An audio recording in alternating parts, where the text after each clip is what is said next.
ইতিহাস সাক্ষী সেই ব্রিটিশ খেদাও আন্দোলন থেকে শুরু করে 2001 সালের 1 অক্টোবরের নির্বাচন পর্যন্ত ওলামারা যেখানেই ঐক্যবদ্ধ হয়েছে সেখানেই বিজয় এসেছে।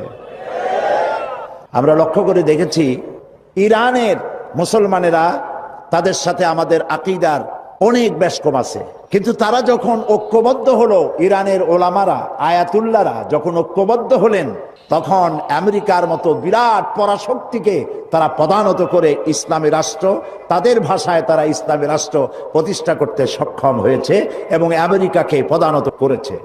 এখানে আয়াতুল্লাহ খমিনীর একটি কথা আমার মনে পড়ে, কি সাহস তার! ইমান আকীদা যাই থাকুক, আকীদার প্রশ্নে আমরা আপোষ করব না, কিন্তু এই কথাটা তো বলতেই পারি। যখন আমেরিকা তাকে বলেছিল যে আমার দূতাবাস থেকে যে 56 জনকে গ্রেফতার করা হয়েছে আমেরিকান, এদেরকে ছেড়ে দাও, তা না হলে তোমার খাদ্য রসদ আমেরিকা থেকে যত সাহায্য যায় সব বন্ধ করে দেওয়া হবে। আয়াতুল্লাহ খমেনি জবাব দিয়েছিলেন আমেরিকান প্রেসিডেন্টকে, তুমি কারে খাবারের ভয় দেখাও? যেই জাতির বছরে 1 মাস না খাইয়া থাকা ফরজ, সেই জাতি তোমার খাবারের অপেক্ষা করবে? তোমার মতো কাফেরদের খাবারের কোনো পরোয়া আমরা করি না। মুসলমানেরা যখন ঐক্যবদ্ধ হয়েছিলেন, আল্লাহ তাদেরকে বিজয় দান করেছিলেন সেখানে।